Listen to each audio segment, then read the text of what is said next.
So what you gonna do, brother? We about to run wild with a style like no other. So somebody call Brodus Clay mother and tell her Richard runs on the men like Ed Lover and Doc Dre. What Scott say, what they hang on every word like it's something that the Rock say.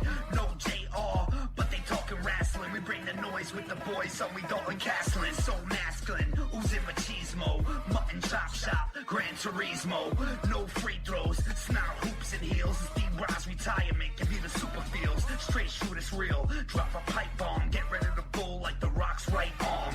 So stay calm, tranquilo. I'll go Naito and give them Destino. And we know that you chumps ain't ready for the heartbreak runs and the Cuban Genetti. They drop it heavy, tag team it like Teddy. Long go strong with the heat like Eddie.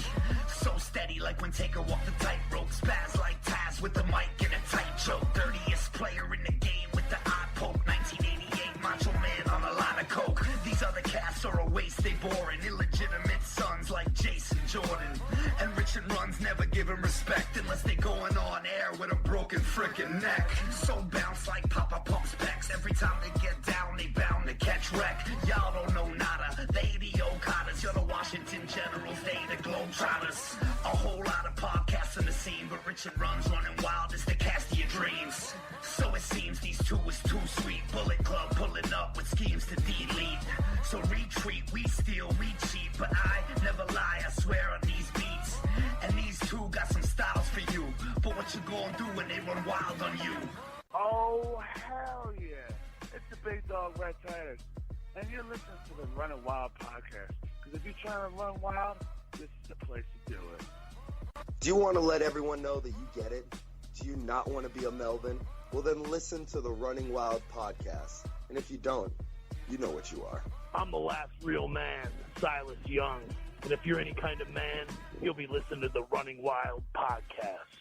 Hi guys, this is Mandy Leon, and you're listening to the Running Wild podcast. This is Sam Adonis, El Juro de las Chicas de CMLL, and you are listening to the Running Wild podcast. Welcome, ladies and gentlemen, to another edition of the Running Wild podcast. I'm your host, Rich. Alongside me, as always, my co-host, Runz. Yes, sir. We are very ready for this episode. We are both wearing the same exact shirt, which was not set up. Kind of embarrassing and weird when we found out through Skype. You excited about that? Sure. I mean, clearly this podcast relationship has gotten to a point where, we just even wear the same things. We don't even know about it. Disagree? All right. So, just before we get started, we want to remind you that we're brought to you in partnership with pwponderings.com, ROHworld.com, lastwordonprowrestling.com, and we're featured on Wrestling to the Max Network.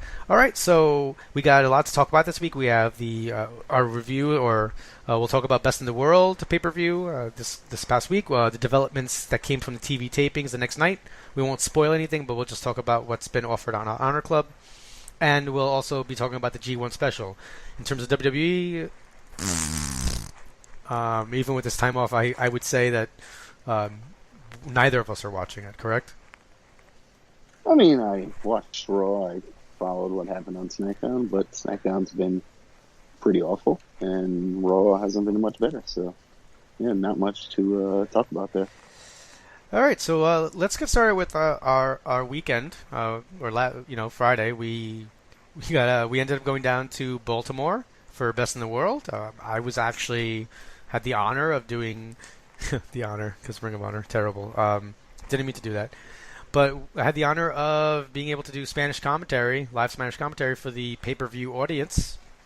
Definitely a fun time, kind of unbelievable to be getting down there. By the way, would you agree that Baltimore is a lot further than we expected? Yeah, I mean, especially that part of Baltimore was certainly a lot further than I thought.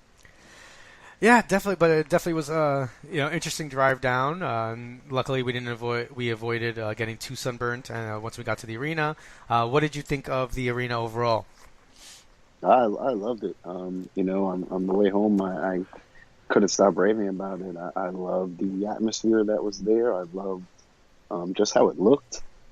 It felt like a real arena, and even though basically the whole top section was empty, I think that's something that in the future, maybe if they tried, they would sell that out easily, and it would be even crazier.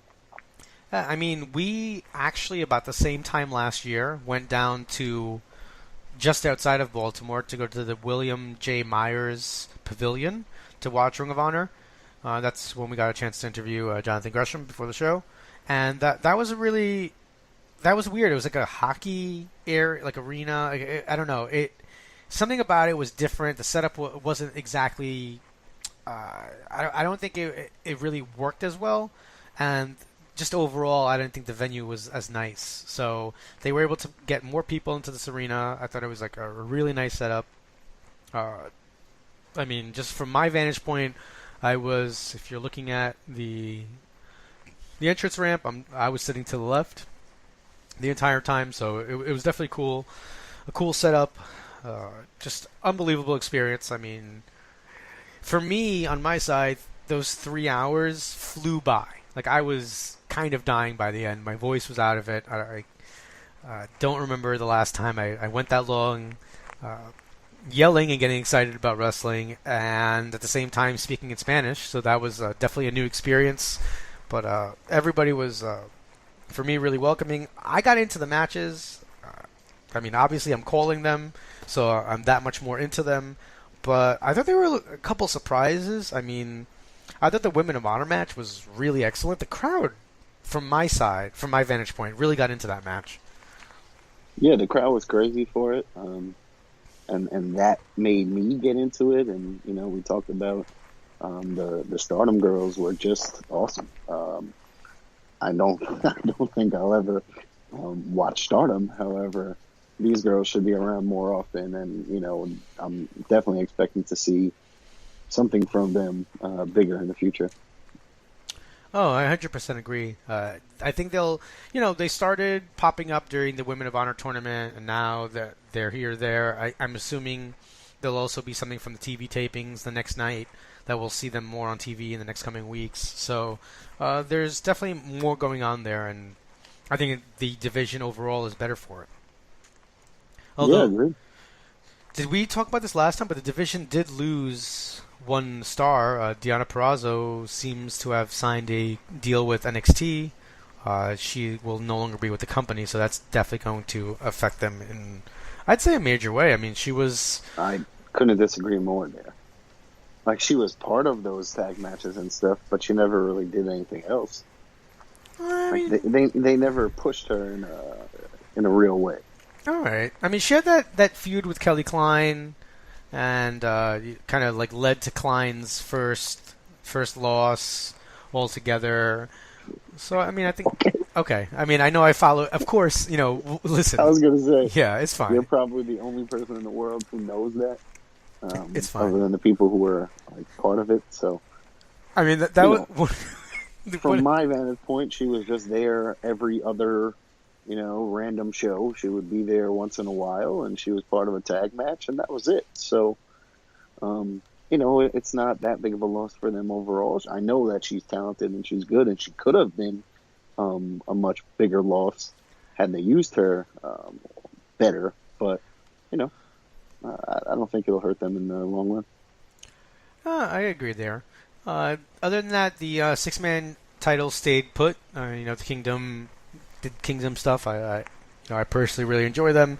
I think one of the most fun parts about being a commentary in some scenarios was just being able to say what I normally say here, but in Spanish while kind of screaming and saying "Ay Dios mío" like 15 times. So that was pretty basic there.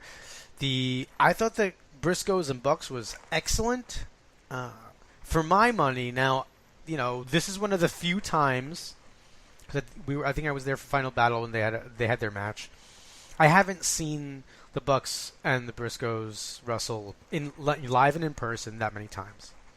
Of course, I would say that basically a lot of what I'm going to say here is I really enjoyed it, but I also had a very different experience, having a good time there. Being on commentary. What did you think about the Bucks Briscoes match in terms of like their other matches and their history?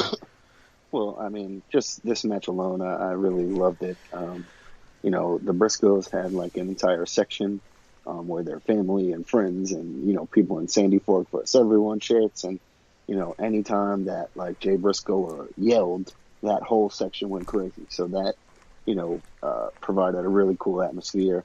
Obviously everyone loves the Bucks, and it was just they did a great job. I had no idea who was going to walk out with the belts, and really back and forth. Great near falls. You got to see the Meltzer driver. You got to see that. I still don't know what you call it. That sick razor's edge neck breaker off the top rope. Redneck boogie, or in Spanish. Sure. In Spanish, it's redneck boogie. Yeah. Okay. Yeah. Great one there. That match was insane. Probably my favorite match of the night, right up there with Kushida and Lethal, which also just tore the house down. And looking at what happens the next day with Lethal, I just think it makes that match even better. Yeah, I mean, Lethal gets to basically accomplish what he had set out to do, right? Which was basically right the ship, defeat everybody who had defeated him in the last couple of months, so that he could earn his title shot against Dalton Castle. It's funny because I think I said that last week or a couple weeks ago, whatever, where this Lethal storyline kind of had to be building to him winning the title, right? But I didn't think it was going to happen. So that's where I questioned, well, then what? But yeah, so I mean, I really enjoyed that whole storyline of avenging his losses. I thought it makes sense, right? I mean, so many times in wrestling, it seems like wins and losses don't matter. And Lethal is almost one of those guys that, he always puts on a good match. So if he loses, it doesn't feel like it's a terrible setback, right? And especially the way he is in Ring of Honor. He's been presented as just kind of like they called him the gatekeeper at one point, I think, kind of when Cody was coming in. They call him the franchise. The franchise, that's what I was looking for. So, it's one of those things where he could take a loss and it doesn't really hurt. And then they kept piling up, and I didn't.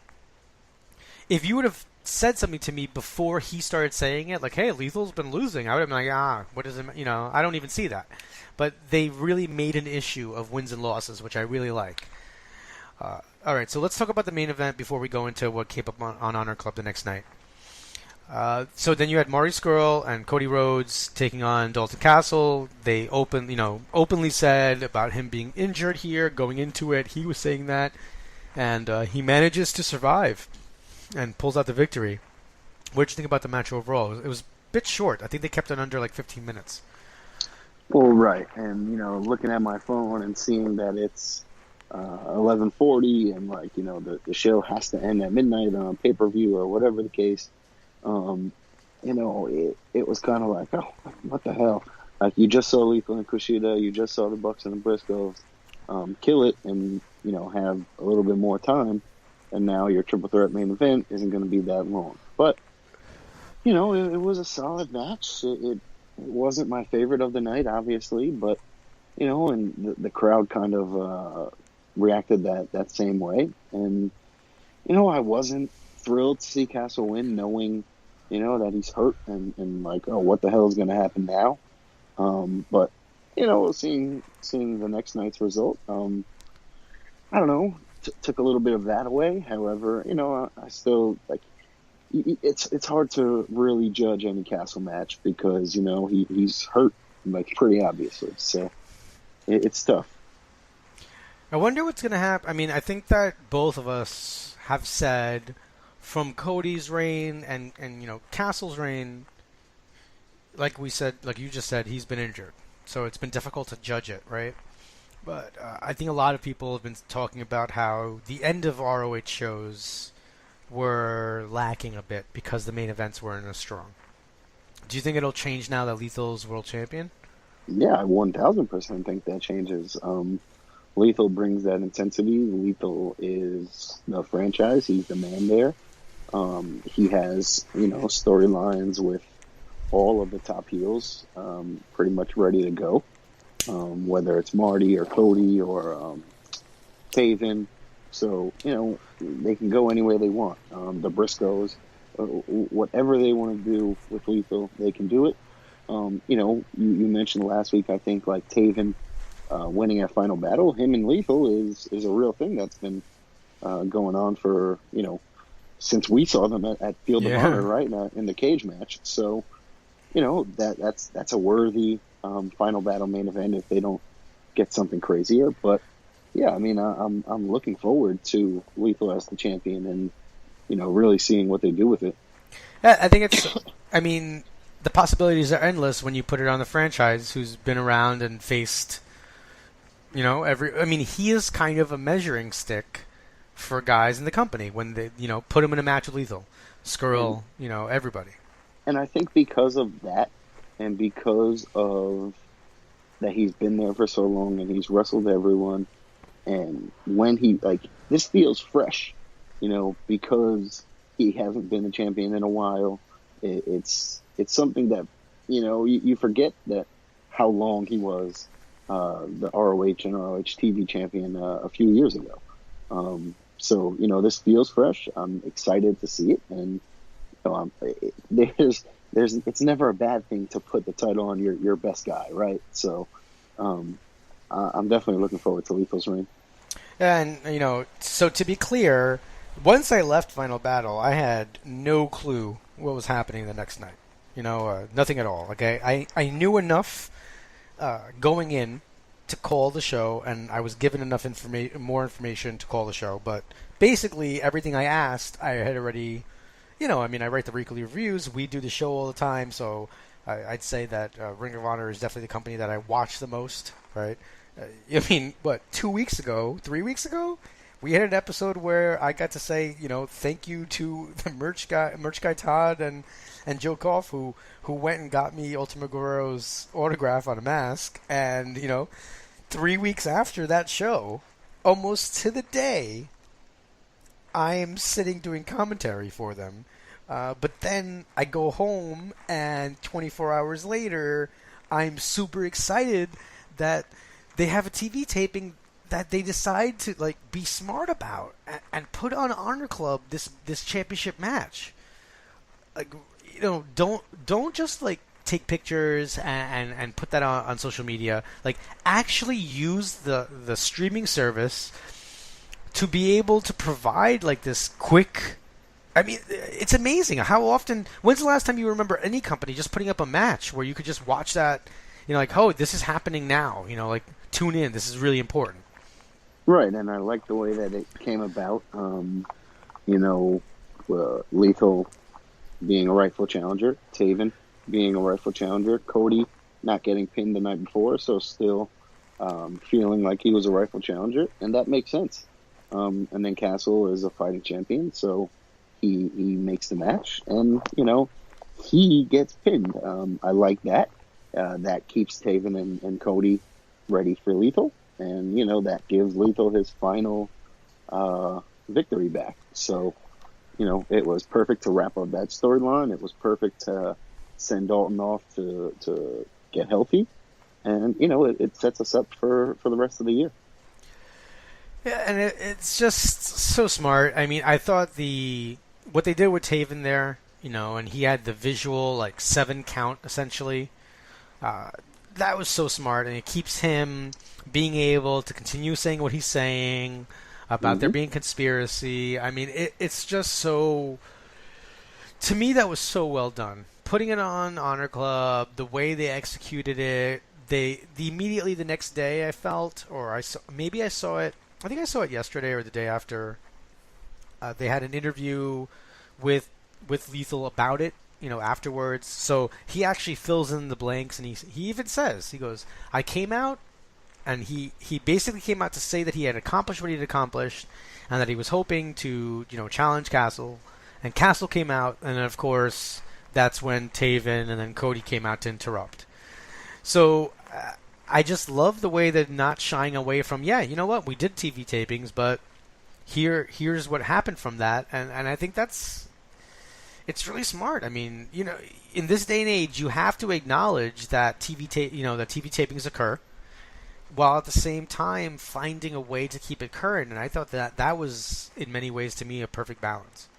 Well, yeah, it's going to be spoiled, so you might as well spoil it yourself. Get ahead of it. Yeah. And that's what Honor Club is for. That's what the network is for. That's what these things are for. When you have maybe an unexpected thing that comes up and you need to have a title change, or you do something at a house show, etc. People are going to find out about it, so you might as well show them on your stuff before that. So that was very smart.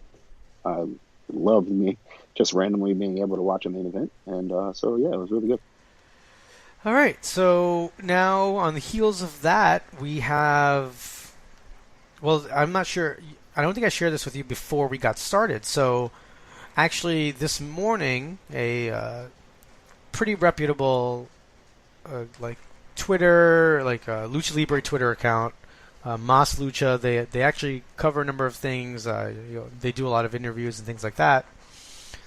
Well, they announced, or at least they tweeted out a video by Pura Raza Producciones, and all it is basically a 30-second thing that states that there's going to be an event, Ring of Honor versus CMLL on August 4th in Mexico. It doesn't tell us who's in it. It doesn't tell us where in Mexico at all.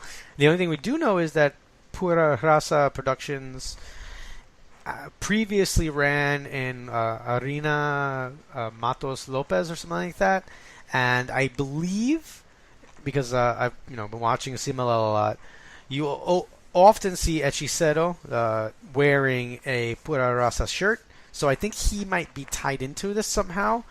Ring of Honor, neither Ring of Honor though or CMLL made any kind of announcement about this. So I don't know if this is like a couple of guys. New Japan does a show at CMLL called Fantastica Mania, which happens in about February, I think, of every year. And I think in the same month is when we usually get Honor Rising, which is New Japan and ROH. But we've never gotten a full-on CMLL versus ROH. I'm hyper excited about it, and I'm assuming that this is going to be the most amazing. We're going to get because Penta and Phoenix are in CMLL now, or appearing there, so we get Lucha Brothers versus the Young Bucks. I mean, there are all these ideas in my head. I might be crazy. What do you think? Have you heard anything about it? No, but I thought that ROH CMLL had shows every year in Mexico, but yeah, so didn't really make too big of a difference to me. Yeah, so they don't have shows. They often have guys down on not excursion. A guy will be there on tour. Flip Gordon did it. Matt Taven's they done had the War of the Worlds and all that kind of stuff. So I don't know. Yeah, but War of the Worlds just feels like ROH shows with talent from both companies, right? This is no, but from all three companies in the partnership, and it's usually more New Japan heavy. Right? I mean, let's be honest here. Right? It's usually because most people like me don't really know and or care about CMLL. Well, I think you're Dragon Lee. I mean, think about it, Dragon Lee versus... Yeah, and I can watch them in PWG. I don't need to watch them in Spanish that I don't understand with random wrestlers and midget monkeys and all that sort of stuff. I can't believe you sullied the good name of Kemonito. All right. But I'm excited about it. Definitely something that I'm looking forward to. When I told Stat Wife about this, her reaction was literally, but we can't go to Mexico that weekend, you know that. And I love her for that. I love her for even thinking that I was we have to be there. Sad state of events. It is a sad state of events for her. I mean, very sad for the wife. Very exciting that we've gotten to this point in our relationship where she knew that I wanted to go. However, I guess being an adult is me going, I probably can't go. All right. So with that, now we do have another show to talk about that's coming up this weekend is the G1 Special. Yes, sir. This should be pretty good. Yeah. So let's go. We'll go through this match by match. You cool with that? Yeah. All right. First match, 20-minute time limit. You get Sho, Yo, Rocky Romero, Gato, and Yoshihashi taking on the team of Chase Owens, Takahashi, just Tangaloa, Tamatonga, the Gorillas, and then King Haku. King Haku. Listen, the last year of wrestling has made me so happy because like there are certain guys I want to see. I don't want to call out names, right? Because I've seen some acts that we've seen in the past that I'm not super excited about. And then you get to see things like King Haku, Glacier, freaking the Quebecer, Pierre. Like, I mean, PCO now. I mean, guys who, like, we were watching, like, it's crazy. Guys that we were watching when we were still sleeping in bed with the wrestling buddies. And these dudes are, King Haku. I believe his first WrestleMania was, like, at WrestleMania 4 or 5, I can remember. Well, yeah, and again, he wrestled last year at this same event. So it's... I hate you. Why do you have to say stuff like that on the air? It is cool jerk. to see him. What a jerk. And he gets to wrestle with his sons and all that sort of thing. But yeah, I get your excitement. It's cool to see those guys. However, it's also not the greatest. All right. But this is a 5-on-5 or whatever the hell many people tag match, so it'll just be for the spectacle, and that'll be it. All right, give me a little credit. I've followed New Japan more this year, so, and I don't get access. So, okay. I probably had no excuse last year either, but I'm getting better this year. All right, second match, Toru Yano and Tomohiro Ishii versus Zack Sabre Jr. and Suzuki. It's like one of these things doesn't belong. I mean, why does Yano have to be in this match? He's part of chaos, and that's just, it is what it is. Yeah, it's a waste, and it's unfortunate, but Sabre and Suzuki are a lot of fun together, and I look forward to seeing them. Plus Ishii and Suzuki. Am I crazy? Building. Was Sabre... Oh, no. Sabre's never been in chaos. That's No, Ospreay. he's in Suzuki. Yeah. But I meant, like, Ospreay and Ishii versus Sabre Jr. and Suzuki? Not better? Nah.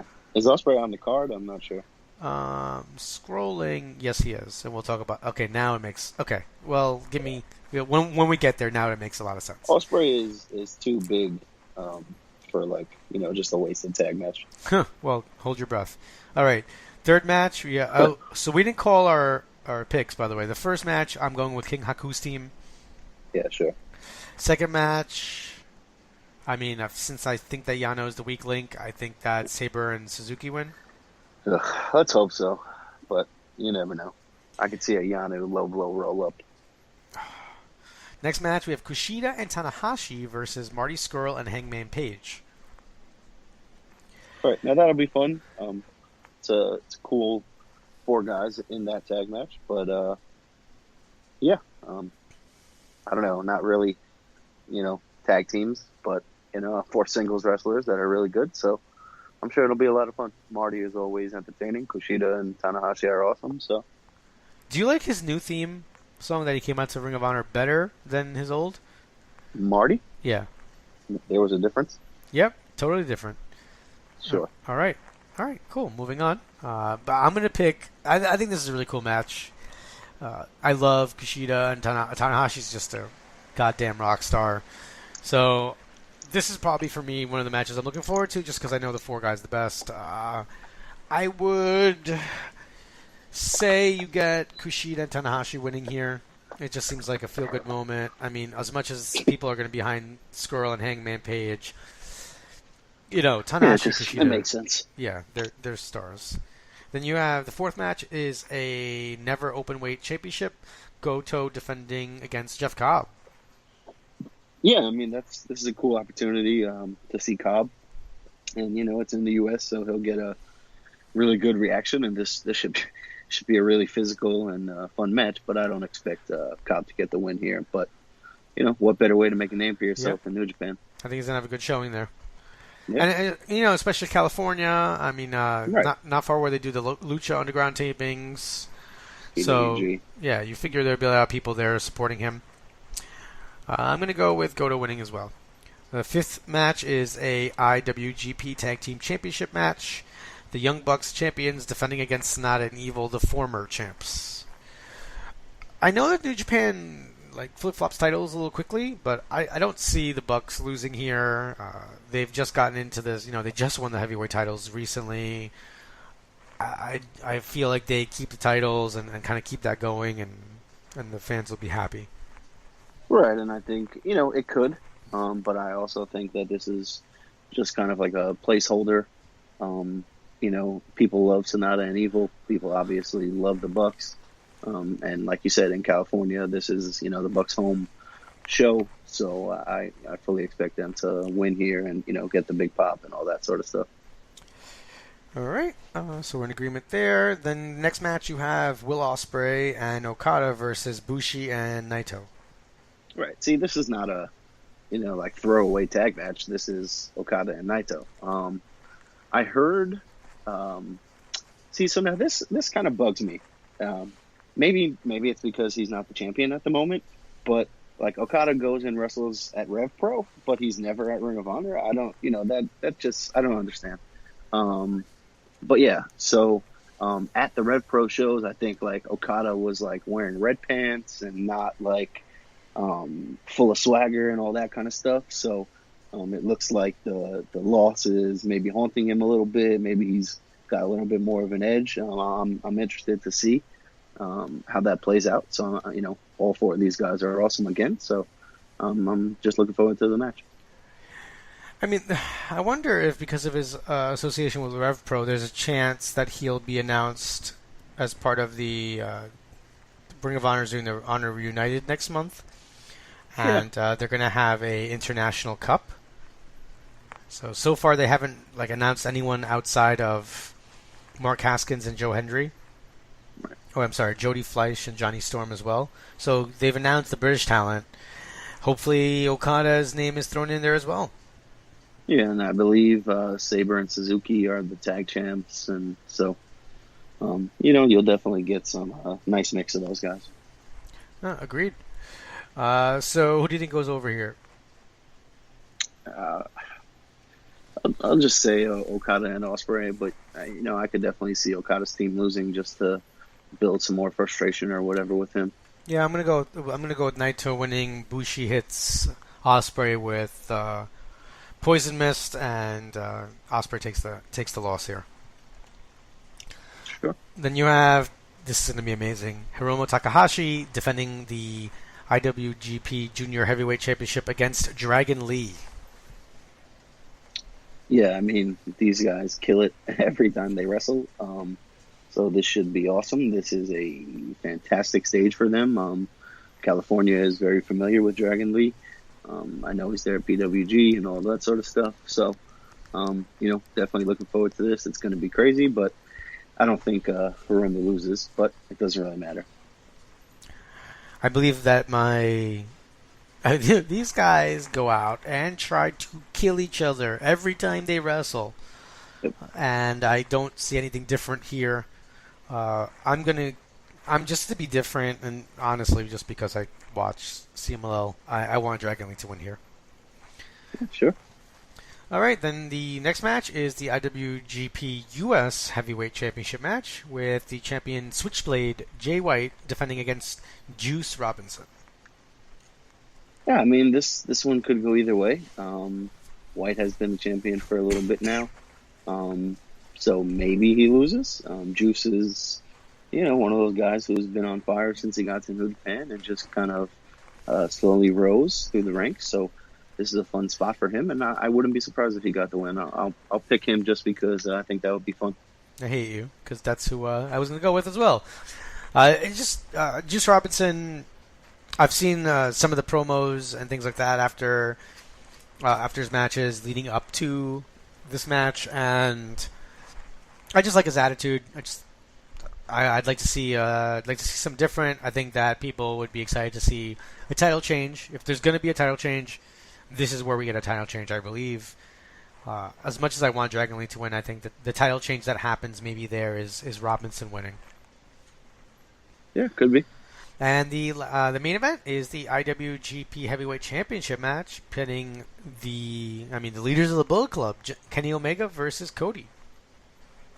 Yeah, and I mean, they've been building to this on being the elite and, just everywhere in general. So obviously the story tells itself with all the Bullet Club stuff that's been going on, and that should be an awesome, awesome main event. The crowd should be insane. And I can't wait to see, you got to expect that Kenny wins here, but, I can't wait to see how the Bucks play into this afterwards, or what happens with the Bullet Club, all that sort of stuff. Yeah, it's just amazing to have these storylines running across different companies. Granted, there's partnerships and everything like that, so it's not like a crazy, shocking development. But I think it's still really cool that this is even going on.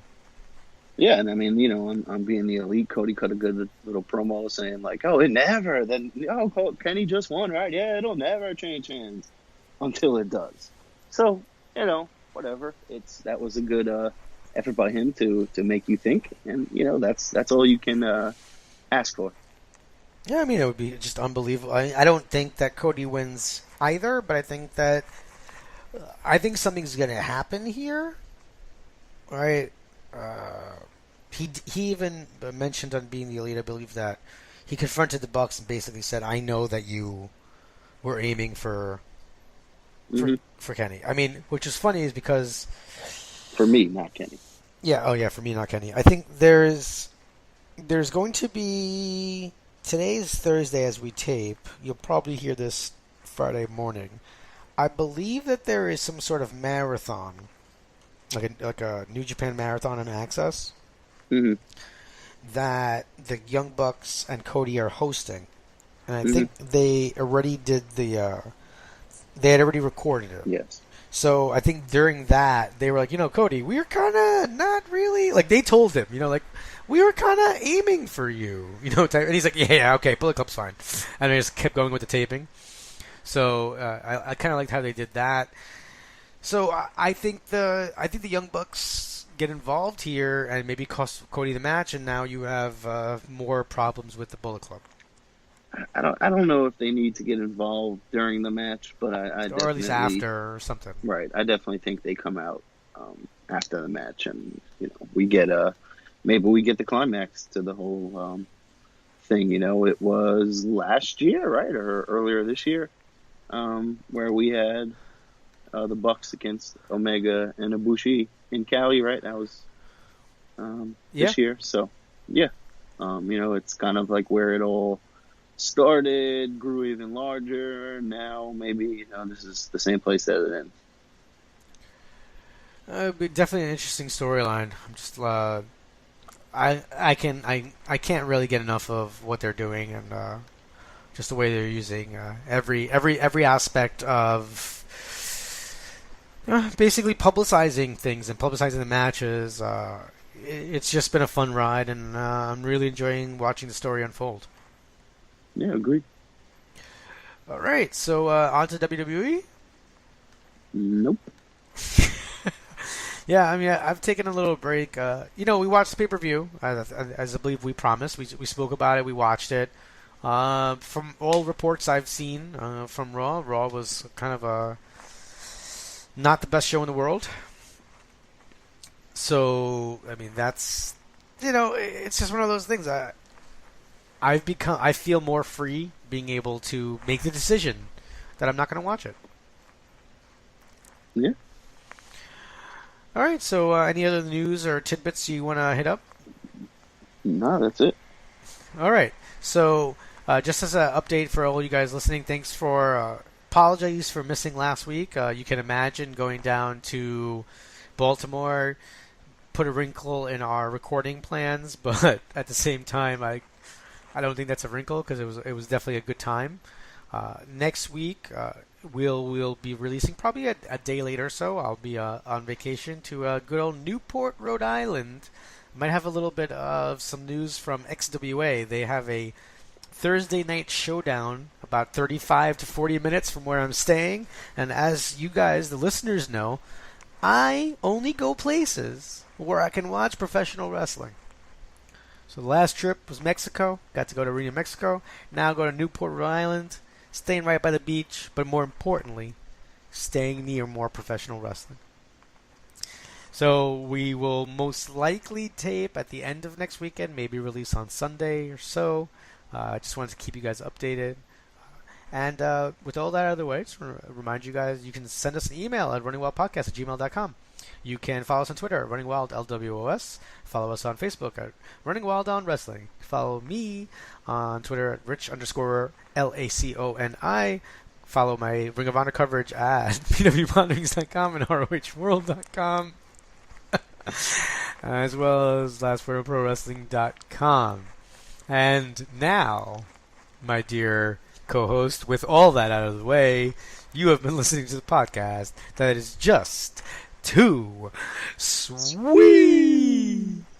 For Rich and Runz, this is the host of Ring of Honor Wrestling, Ian Riccaboni, signing off. Be sure to join them next week for another episode of the Running Wild Podcast.